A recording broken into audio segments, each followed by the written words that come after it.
Assalamualaikum warahmatullahi wabarakatuh. Buat teman-teman semua dimanapun berada, semoga jenengan beserta keluarga semuanya sehat selalu dan tidak kurang satu apapun. Semoga selalu dilimpahkan rezekinya dan apa yang menjadi harapan tercapai, amin. Buat teman-teman semua yang mungkin baru bergabung dan buat teman-teman semua yang sudah lama ngikutin di channel, terima kasih sekali untuk supportnya, like-nya, subscribe-nya. Sehat selalu buat jenengan beserta keluarga, amin. Di pembahasan video kali ini saya ingin menjawab pertanyaan dari Om Crazy Vapers, yaitu dengan pertanyaannya, punten suara nada kering itu nada diafragma atau nada lelah atau minor? Bukan sih Mas Agus, baik jantan atau betina bisa kan ngeluarin nada kering yang dimaksud? Baik, terima kasih Om Crazy Vapers untuk pertanyaannya, dan Om Yons Madures, yaitu dengan pertanyaannya, jelas padat tapi tetes dan dopingnya nggak dikasih tahu. Baik, terima kasih Om untuk pertanyaannya.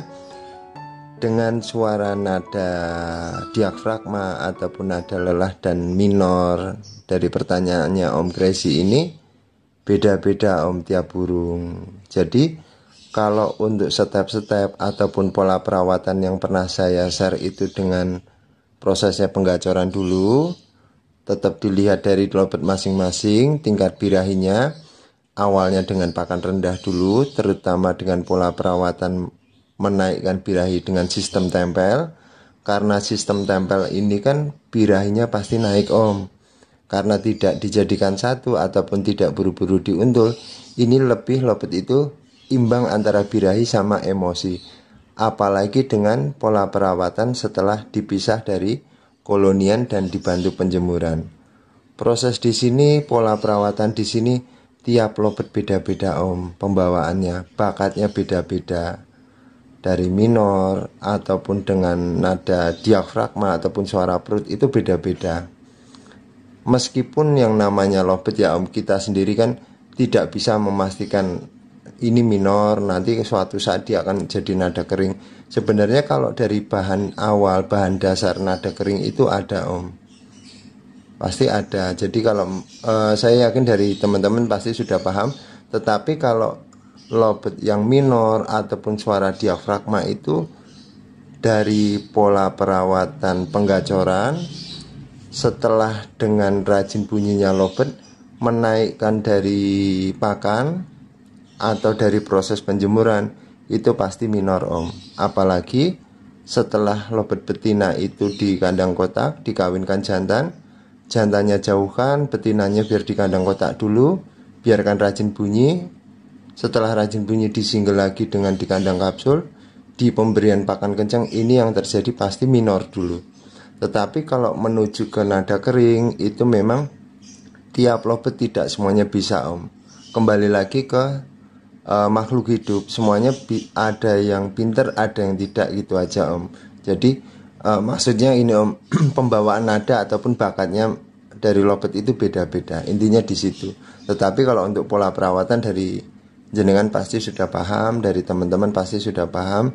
Apa yang pernah saya share itu insya Allah bisa. Saya yakin dari teman-teman bisa. Yang penting saya minta dari teman-teman memahamin yang pernah saya share itu, step-stepnya ataupun pola perawatan. Kalaupun betina ingin merubah nada pasti dibirahi tinggi, meskipun keadaannya ngebebek ataupun leper ketika dengan sistem tempel Om. Dan yang menjadi poin, kalaupun kita mengolah lobet betina, tidak usah buru-buru main untul-untulan. Ketika lobet itu sudah benar-benar bocor, sudah benar-benar bocor dor lah, itu baru pemberian untulan. Kadang-kadang untulan ini juga berpengaruh dari si player Om. Lobet itu kalau terlalu nyaman juga trouble. Itu juga lebih baik kalau untuk awal-awalan mesti enak dengan sistem tempel gitu. Baik, ini saya menyambung masalah doping ataupun masalah vitamin. Jujur Om, di sini saya pribadi, saya vlogger, saya sering dapat tester ataupun contoh-contoh vitamin. Memang ada salah satu vitamin yang ngefek ke burung yang saya testimoni. Tiap-tiap burung yang saya testimoni ini, ketika lobet itu kebanyakan saya pemberiannya itu, lobet itu akan sayapnya turun dan ada perubahan di badan dia dalam tingkat birahinya. Kalau saya lihat di situ berarti saya yakin vitamin ini ngefek untuk menaikkan pola birahinya Om. Tetapi kondisi di sini tetap dilihat dari lobet masing-masing Om. Takutnya dipukul rata, lobet itu sudah birahi tinggi, kita pemberian vitamin malah terjadi malah tidur ataupun tidak ke suara, bahkan cuman ke birahi-birahi tok. Itu ada. Jadi intinya pemberian vitamin bebas Om, monggo Om. Saya pakai, cuman kan kadang-kadang ada lobet yang antara cocok sama tidak cocok, terutama dengan lobet yang sudah birahi tinggi. Saya pemberian pakan kenceng malah dia terjadi tidur ataupun banyak riwik, apalagi saya tambahin vitamin, di situ tidak cocok. Jadi misalkan dari teman-teman sudah capek, sudah pernah putus asa, sering membeli vitamin, kondisi di sini sebenarnya bukan masalah di vitaminnya Om, tetapi dari pembawaan ataupun dari pondasi birahi lobet itu yang kita harus mengevaluasi. Ketika dengan sistem rendeng ataupun lobet itu sudah rajin bunyi, itu biasanya kalau kita pemberian vitamin tetap cocok-cocokan. Cocok-cocokan dalam arti lobet ini enak di birahi tinggi atau birahi rendah.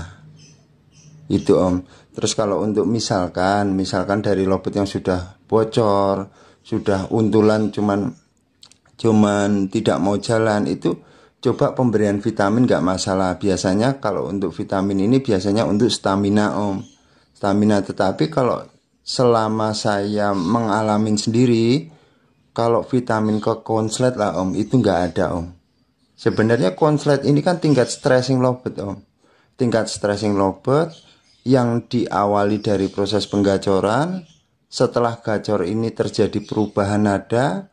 Perubahan nada ini karena kita olah dari birahinya, tidak buru-buru kita kawinkan, lama-lama dia nahan birahinya, terjadi dia bunyi bawain birahi sampai terjadi ngedobel. Tetapi proses di sini misalkan jenengan dopingnya apa ataupun vitaminnya apa, itu yang pastinya monggo Om, dicoba nggak masalah. Itu kalau saya pribadi memang saya pakai cuman kan saya nggak mungkin saya pakai terus ayo beli ini, nggak, saya kurang nggak enak juga. Jadi intinya kalau vitamin sama, pakan kenceng sama, pemahaman di sini tetap kita melihat dari kondisi lobet yang kita proses. Kalau untuk lobet yang misalkan macet bunyi ataupun lobet itu dalam tingkat sudah rajin bunyi tetapi performa ataupun di gantangan itu kurang, itu monggo nggak masalah dicoba.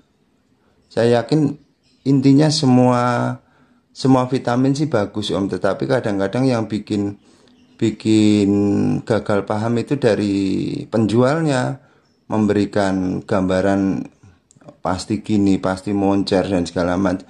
Itu sih kalau saya pribadi, vitamin tetap dilihat dari perkembangan lobet itu, dari tingkat birahinya. Ketika kita naikkan dengan birahi dengan pemberian vitamin lebih rajin bunyi, berarti lobet jenengan cocok dalam tingkat rajin bunyinya, kita naikkan birahinya dengan vitamin ataupun pakan kencang. Itu aja sih Om. Jadi buat Om Yon, jadi misalkan jenengan pengen yang namanya tetes ataupun vitamin itu lebih baik dicoba, nggak masalah Om. Yang pastinya tidak bisa Om, tidak bisa lobet yang dari awal belum tanpa proses penggacoran tahu-tahu jenengan berikan vitamin. Itu kalau saya pribadi hanya mengolah dari birahinya. Kalau saya pemberian vitamin biasanya setelah dengan proses penggacoran ataupun dengan sistem tempel, misalkan stuck di situ toh, biasanya saya single, saya tempel dengan betina, itu pemberian saya coba dengan pakan kencang ataupun vitamin. Itu sih Om. Tetapi saya itu yang saya khawatirkan gini Om, saya memberikan gambaran vitamin nanti berkepikiran diberikan vitamin ini nanti akan konslet. Sebenarnya tidak. Sebenarnya yang tadi saya sampaikan itu, dari pola perawatan, tingkat rajinnya bunyinya lobet, ini kadang-kadang bunyinya lobet, gacornya lobet pun masih beda-beda. Kalau sudah nada kering, sudah ngedouble itu udah fix, udah insya Allah udah pasti, udah enak, udah tinggal ngonciin. Kalau teknik penguncian kemarin kan sudah saya share gitu. Jadi buat teman-teman yang baru bergabung bisa disimak dulu, teknik finishing itu juga udah ada gitu. Baik, terima kasih sekali buat teman-teman semua, dan semoga jenengan beserta keluarga semuanya sehat selalu. Terima kasih sekali. Dan buat teman-teman yang mungkin